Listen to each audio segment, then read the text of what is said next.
Memang saya mangka sebenarnya tadi itu udah ngumpet. Terus terang. Dicari ya, dicari masih teteh. Udah ngumpet tuh. Tuh pemirsa denger ya. Bahwa sebenarnya udah ngumpet. Ya Allah. Om Ono kan bawa mobil. Nah saya Om turun, saya duduk di alang-alang meja rokok. Om masuk, saya ke sono. Nah, Om udah keluar, saya pulang. Nah, kata yang di rumah kan lagi sholat. Udah ketemu belum? Mau dicariin no sama wartawan. Mak kemana? Nyumput goblok kan yang cariin. Goblok katanya. Om Ono minta pintu. Pintunya belum dibuka. Astagfirullahaladzim. Balik lagi. Nah, coba dilihat udah dibuka belum? Bapaknya kan baru salin celana. Udah dibuka belum? Saya lihat, oh udah ada mobil banyak banget. Pokoknya begini Mak, tinggal sekarang Mak bagaimana memanfaatkan ini sebagai sebuah syiar dakwah saja. Artinya saya juga secara pribadi sebagai seorang yang diberikan amanah dakwah oleh Allah berterima kasih gitu. Dengan media ya, TV One dan yang lain-lain. Artinya apa? Syiar yang tadi hanya bisa disampaikan dalam kelompok kecil, tapi justru dengan cara seperti ini menjadi sesuatu yang sangat besar. Ustadz, banyak juga orang yang pada saat Idul Kurban tuh nggak mau berkurban kambing karena alasan nggak punya uang. Padahal itu nggak jadi alasannya kalau melihat Mak Yati bisa berhasil. Betul. Nah inilah cara Allah. Cara Allah untuk memukul atau cara Allah menyapa dengan kasih sayangnya gitu ya lewat sebuah Mak Yati, lewat seorang Mak Yati. Allah itu kan menunjukkan dirinya itu lewat sebuah kemiskinan, lalu masuk dalam sebuah kesabaran, ya. Lalu kemudian lewat orang sukses, bahwa Allah tuh maha kaya. Sebetulnya kan itu. Tinggal sekarang bagaimana sifat syukur.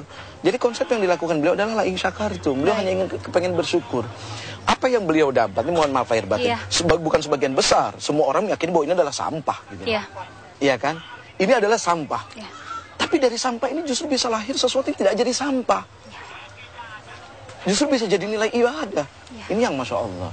Mak, Mak ini udah 65 tahun ya Mak. Oh 65 ya? Cita-cita pengen apa nih Mak? Saya jatuh ke Jakarta. Pengen jadi apa katanya Mak? Ya 65 tahun cita-citanya pengen apa? Sisa hidup Mak punya cita-citanya habis ya bagaimana ya? Paribasan jual puntung cuman laku 15 perak. Zaman segitu bagaimana mau nabung? Boro-boro buat make. Lapar, alhamdulillah nak. Saya memang terus terang hidup di jalanan. Saya itu asal lapar, ulut salam ke tukang warung. Alhamdulillah dapat rezeki ya. Nah, kalau tukang warung itu Bu minta tolong saya lapar, tahu dikasih nasi doang, tahu sama garam. Kalau itu orang mau ngasih saya ridho, walaupun nasi sesendok mesti ngasih. Tapi kalau nggak ridho ya saya keluar. Ada benggoang jatuh separoh ya saya makan dari tanah saya makan. Ini subhanallah, bagi orang-orang yang memiliki sesuatu dan selalu mengutamakan kesehatan, dianggap makanan jatuh itu tidak akan menyehatkan. Tapi Allah subhanahu wa ta'ala membuat berbeda dengan orang-orang seperti Mak Yati.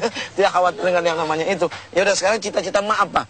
Cita-cita Mak yang paling Mak kepengen sekarang kepada Allah subhanahu wa ta'ala. Pengennya beli kaki yang lebih gede dari kemarin. Beli apa?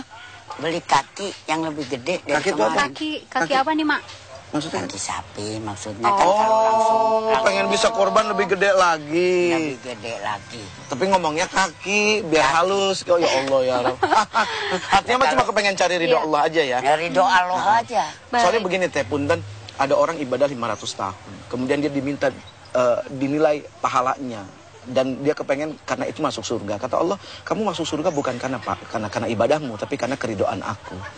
Jadi kalau orang yang ibadah sampai 500 tahun saja, dia masuk karena keridoan Allah, bukan karena pahalanya. Pertanyaannya, saya, Teteh, Mak Yati, ini hidup berapa lama? Mau mengharapkan pahala yang mana untuk dihitung kepada Allah Subhanahu Wa Taala? Sementara apa? Mata maksiat, telinga maksiat, mulut maksiat, semua maksiat. Jadi kalau bukan karena ridho Allah. Nah sekarang kita minta kepada ya Allah, jangan kau beri pahala kepada kurbanku, tapi engkau beri ridho kepada kurbanku. Udah itu saja, nggak ada yang lain. Ketika Allah ridho, selesai segala sesuatunya. Ya Mak ya, insyaallah ya. Mudah-mudahan kita jadi golongan yang diridhokan oleh Allah Subhanahu wa taala. Ridhonya ya kan saya tadi bilang. Saya modalnya bibir, rokok, kopi, makan, ngutang. Nah, paribasa tai laler dikumpulin sebulan jual, ada siksanya apa enggak nih bayar utang? Kalau belum ada siksanya belum bisa kita kumpulin.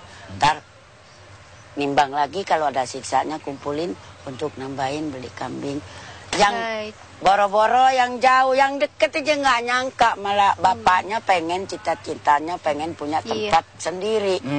Nanti insya Allah Allah kasih surga.